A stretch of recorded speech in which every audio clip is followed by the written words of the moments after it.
একতার বাংলাদেশের আহ্বানে সাড়া দিয়ে আজকের ছাত্র জনতার এই মহাসম্মেলন ঘটেছে।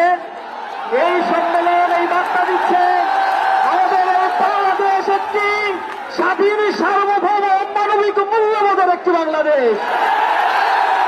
স্বাধীন সুলতানি আমল থেকে শুরু করে এই বঙ্গপ্রদেশের ইতিহাস হচ্ছে সাম্যের ইতিহাস।